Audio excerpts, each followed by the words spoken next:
자, 최근에 국내 주요 은행들의 3분기 성적표가 담긴 금융보고서가 나왔는데요. 이 숫자들, 겉으로 보기엔 화려한데 과연 속도 그만큼 튼튼할까요? 오늘 이 보고서를 같이 한번 속 시원하게 뜯어보겠습니다. 네, 그래서 가장 궁금한 게 이거죠. 지금 대한민국 은행들, 과연 얼마나 건강한 상태일까요?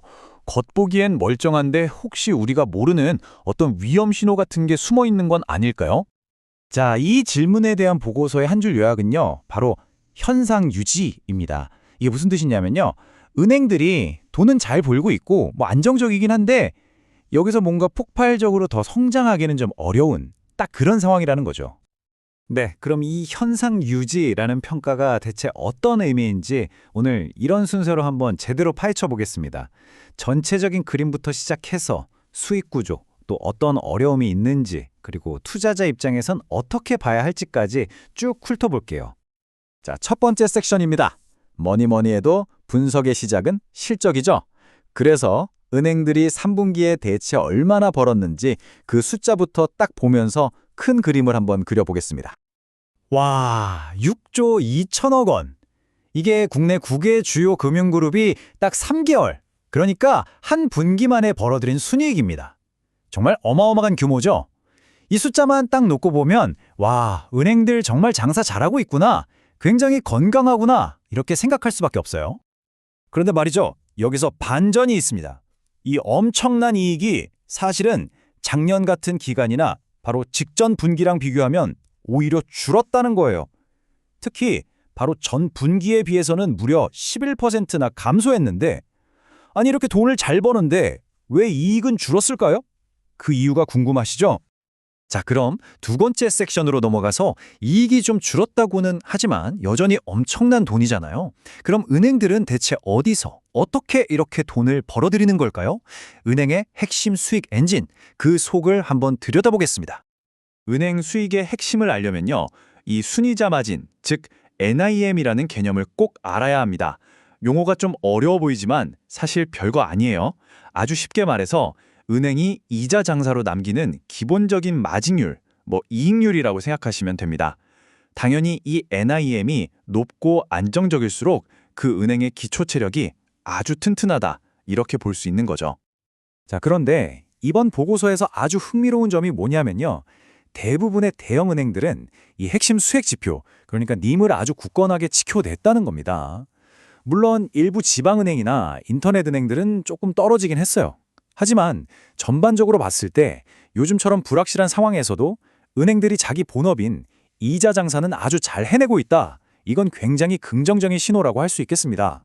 물론 은행들이 이자 장사에만 목매는 건 아니죠. 다른 수익원도 봐야 하는데요. 보고서를 보면 유가증권 거래라든지 증권사 수수료 수입 같은 이른바 비이자 부문에서도 꽤 쏠쏠하게 수익을 냈고요. 또 대출 자산 자체도 1% 안팎으로 꾸준히 늘어나면서 전체적인 수입 기반을 탄탄하게 받쳐줬습니다. 자, 여기까지 보면 다 좋은 얘기 같은데, 근데 아까 전체 이익은 줄었다고 했잖아요? 그럼 도대체 뭐가 문제였을까요?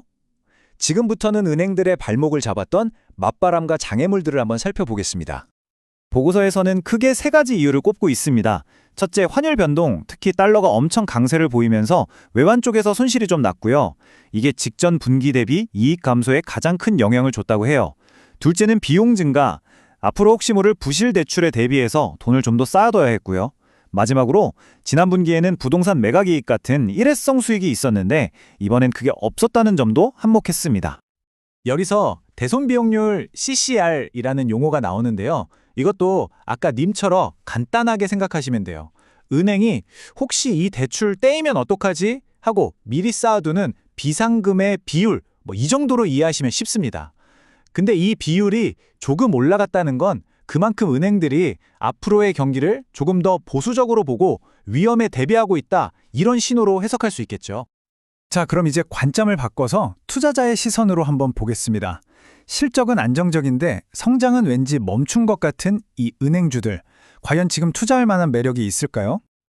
근데 여기서 좀 이상한 점이 하나 있습니다. 아니, 은행들이 분기마다 조 단위로 돈을 벌어들이고 있는데 정작 주식시장의 반응은 영 시큰둥했다는 거예요. 실제로 최근 3개월 동안 주요 은행주들은 코스피 지수보다도 10%나 낮은 성과를 보였습니다. 참 아이러니하죠? 이런 상황에 대해서 한화투자증권 보고서는 아주 직설적으로 평가합니다. 단기적으로 주가 상승을 기대할 만한 요인은 부재한 상황이다. 네, 그냥 돌려 말하지 않죠? 한마디로 지금 은행주 사서 단기간에 주가가 팍팍 오르길 기대하기는 좀 어렵다는 얘기입니다. 그럼 투자자 입장에서는 당연히 이런 질문을 던질 수밖에 없죠. 아니, 주가도 안 오를 거면 은행주에 왜 투자해야 돼? 바로 이 지점에서 은행주의 매력 포인트가 바뀌고 있다는 걸 알 수 있습니다. 네, 핵심은 이겁니다. 이제 은행주 투자의 패러다임이 주가 상승을 통한 시세 차익에서 꾸준하고 안정적인 배당과 주주 환원으로 무게중심이 옮겨가고 있다는 겁니다. 실제 예상 수치를 보면 이 매력이 확 와닿으실 겁니다. 은행이 번 돈을 배당이나 자사주 매입 같은 걸로 주주들에게 얼마나 돌려주는지를 나타내는 총 주주 환원율인데요. KB금융이 5.3%, 신한지주가 5.7%, 와, 우리금융지주는 7.2%나 됩니다. 게다가 앞으로 배당소득 분리과세 같은 혜택까지 더해진다면 이 배당 매력은 훨씬 더 커질 수 있겠죠?